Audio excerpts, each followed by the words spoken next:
সম্মানিত হাজিরিন, আমাদের সামনে আসতেছে মহান একটা ইবাদত, সেটি হচ্ছে কুরবানি। এই কুরবানি ইতিহাস সম্পর্কে আমি গত জুমায় আলোচনা করেছিলাম। তো আজকে আমি কুরবানি করার কয়েকটা ফজিলত এবং গুরুত্ব আলোচনা করার চেষ্টা করব ইনশাআল্লাহ। তো আসেন, কুরবানি করার গুরুত্ব কি? আল্লাহ হাবিব সাল্লাল্লাহু আলাইহি সাল্লাম বলেন যে আমি 10 বছর মদিনায় ছিলাম। আমি 10 বছর মদিনায় থাকা অবস্থায় 10 বছরই মদিনায় কুরবানি করেছি। তাহলে আল্লাহ রাসূল সাল্লাল্লাহু আলাইহি সাল্লাম যে 10 বছর কুরবানি করেছেন, 10 বছরই মদিনায় ছিলেন, 10 বছরই কুরবানি করেছেন। কতটুকু গুরুত্ব! তাহলে এছাড়াও অনেক গুরুত্ব আল্লাহ হাবিব সাল্লাল্লাহু আলাইহি সাল্লাম হাদিসের মধ্যে ফরমান। তো আমি একটা বললাম, এবার আসেন ফজিলতের মধ্যে। আল্লাহ হাবিব সাল্লাল্লাহু আলাইহি সাল্লাম বলেন যে কুরবানির দিনে, ঈদুল আজহার দিনে সবচেয়ে গুরুত্বপূর্ণ ফজিলত হচ্ছে যে এই দিনে সবচেয়ে বড় আমল কুরবানি করা, গরু জবাই করা। আল্লাহ হাবিব সাল্লাল্লাহু আলাইহি সাল্লাম বলেন যে এই ঈদুল আজহার দিনে সবচেয়ে আল্লাহর কাছে সবচেয়ে প্রিয় আমল কুরবানি করা। সুবহানাল্লাহ। তাহলে এক নাম্বার ফজিলত হচ্ছে যে আল্লাহর রাস্তায় জান এবং মাল দিয়ে কুরবানি করা। 2 নম্বর ফজিলত হচ্ছে রাসূলুল্লাহ সাল্লাল্লাহু আলাইহি ওয়াসাল্লাম বলেন যে পশু তার পশম এবং কুর নিয়ে আল্লাহর দরবারে হাজির হয়ে যাবে। কেন পশম এবং কুর নিয়ে কেন হাজির হবে? তার সাক্ষী স্বরূপ। সাক্ষী হবে যে আল্লাহ হাবিব সাল্লাল্লাহু আলাইহি ওয়াসাল্লাম বলেন, সাহাবায়ে কেরাম জিজ্ঞেস করেন, ইয়া রাসূলুল্লাহ, এই পশুর পশম এবং কুর কেন আল্লাহর দরবারে সাক্ষী হবে, কারণ কি? আল্লাহ হাবিব সাল্লাল্লাহু আলাইহি সাল্লাম বলেন, সাহাবারা, এই কুরবানি পশুর পশম এবং কুর এই জন্য তারা সাক্ষী হবে যে সেটা আল্লাহর জন্য হয়েছে কিনা নাকি মানুষকে দেখানোর জন্য হয়েছে। এই জন্য সেই সাক্ষী হওয়ার জন্য আল্লাহ হাবিব সাল্লাল্লাহু আলাইহি ওয়াসাল্লাম বলেন, সাক্ষী হওয়ার জন্য আল্লাহর দরবারে সাক্ষী হয়ে যাবেন। সুবহানাল্লাহ। তাহলে আল্লাহ তাআলার নামে, আল্লাহ তাআলার জন্য, আল্লাহকে খুশি করার জন্য যে কুরবানি দেওয়া হয়, সেটা যে পশুটা দেওয়া হবে, সেই পশুটা পশম এবং কুর এগুলো আল্লাহর দরবারে সাক্ষী হয়ে দাঁড়াবে।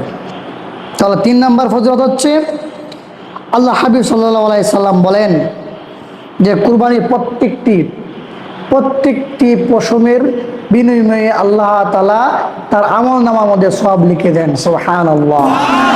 আল্লাহ তাআলা বলেন, আল্লাহ হাবিব সাল্লাল্লাহু আলাইহি সাল্লাম বলেন, যদি কোনো ব্যক্তি আল্লাহর জন্য, আল্লাহকে রাজি খুশি করার জন্য কুরবানি করে, তাহলে সেই ব্যক্তির জন্য আল্লাহ তাআলা তার পশমের পরিমাণ আল্লাহ তাআলা সওয়াব লিখে দেন। সুবহানাল্লাহ।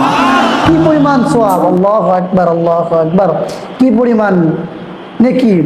যদি আমরা এই নেকিগুলো কামাইতে চাই, তাহলে সর্বপ্রথম আমাদেরকে আমার যে নিয়তটা খালেস করতে হবে, নিয়তটাকে আপনার সহি করতে হবে। সহি করতে পারি, তাহলে সেই আমলের মধ্যে আমার সব যোগ হয়ে যাবে। সুবহানাল্লাহ। তাহলে আল্লাহ হাবিব সাল্লাল্লাহু আলাইহি সাল্লাম বলেন যে আল্লাহ হাবিব সাল্লাল্লাহু আলাইহি সাল্লাম বলেন কুরবানির সওয়াব সম্পর্কে। সাহাবায়ে কেরাম জিজ্ঞেস করলেন, ইয়া রাসূলুল্লাহ, মা হাযিহিল আযহিয়া ইয়া রাসূলুল্লাহ। সাহাবায়ে কেরাম জিজ্ঞেস করলেন, ইয়া রাসূলুল্লাহ, কুরবানির তাৎপর্য কি? রাসূল সাল্লাল্লাহু আলাইহি সাল্লাম বললেন, সুন্নাত আবিকুম ইব্রাহিম আলাইহিস সালাম। তোমাদের, আল্লাহ হাবিব সাল্লাল্লাহু আলাইহি সাল্লাম বলেন, তোমাদের পিতা ইব্রাহিম আলাইহিস সালামের সুন্নাত। সুবহানাল্লাহ। তাহলে এই ইব্রাহিম আলাইহিস সালাম থেকে শুরু হয়েছে এই কুরবানির সিস্টেম। এবং এই ইব্রাহিম আলাইহিস সালামের যে পূর্ববর্তী নবীরা ছিল, তাদের যে কুরবানি ছিল তাদের ভিন্ন সিস্টেমে।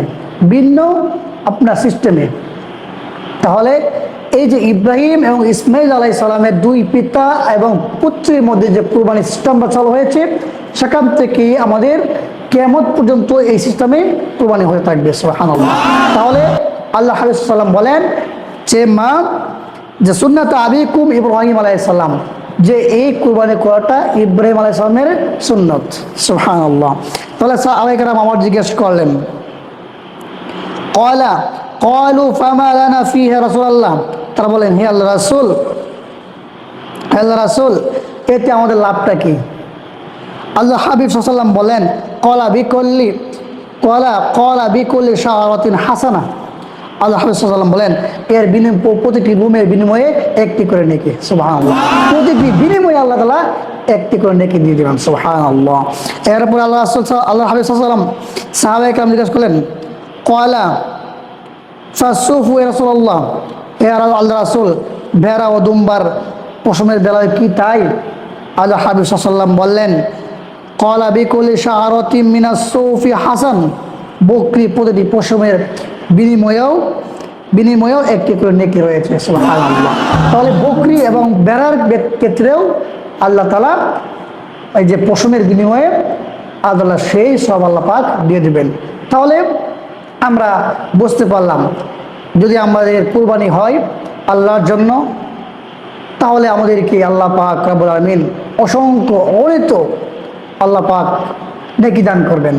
আর যদি দুনিয়াকে পাওয়ার জন্য, গোস্ত খাওয়ার জন্য হয়, মানুষকে দেখানোর জন্য হয় যে হায়রে আমি তো একজন সমাজের ধনাঢ্য ব্যক্তি, ধনী ব্যক্তি, আমার গরুটা বড় হতে হবে, যে মানুষ বলবে যে অমুক ব্যক্তিটা বড়টা গরু দিয়েছে, এই যদি নিয়তে হয় তাহলে সেই নিয়ত আপনার কোনো কাজে আসবে না। গোস্ত খাইতে পারবেন, তবে আপনার আল্লাহ পাক আপনার আমলনামায় বিন্দু পরিমাণ সওয়াব দিবেন না, কারণ আপনার নিয়ত খালেস নাই। আল্লাহ হাবিব সাল্লাল্লাহু আলাইহি ওয়াসাল্লাম বলেন, ইন্নামাল আমালু বিন্নিয়াত, যে আমল আপনার নিয়তের উপর নির্ভরশীল। যদি আপনার খালেস নিয়ত হয়ে যায়, তাহলে আপনার বিন্দু পরিমাণ যদি আমল করেন, তাহলে সেই আমলের বদলা আল্লাহ পাক দিয়ে দেবেন। সুবহানাল্লাহ। মুহতারাম হাজিরিন, এই ছিল আমাদের কুরবানির ফজিলত। তো সেই কুরবানি আমাদেরকে যদি সব পাইতে চাই, তাহলে আমাদেরকে পরিপূর্ণভাবে নিয়তটা খালেস করতে হবে। আর একটা বিষয় হচ্ছে যে যদি আমরা এই কুরবানি করি, কুরবানি করার ক্ষেত্রে চারটি বিষয় খেয়াল রাখবো। চারটা বিষয়। এক নম্বর বিষয় হচ্ছে যে আমাদের নিয়তটা, যেটা আমি বললাম, নিয়তটা আমাদের খালেস করতে হবে। 2 নম্বর বিষয় হচ্ছে যে আমাদেরকে হালাল রিজিক দ্বারা, হালাল ইনকাম দ্বারা আমাদেরকে এই কুরবানি করতে হবে। যদি আমাদের হারাম ঢুকে যায় এই কুরবানির ক্ষেত্রে, তাহলে সেই কুরবানি আমার আল্লাহর দরবারে কবুল হবে না। সেজন্য আমার এই কুরবানির যে পয়সাটা আছে, টাকাটা আছে, সেই টাকাটা হতে হবে একমাত্র আপনার হালাল ইনকাম দ্বারা। আপনার কষ্ট অর্জিত সেই টাকাটা আপনাকে কুরবানি করতে হবে।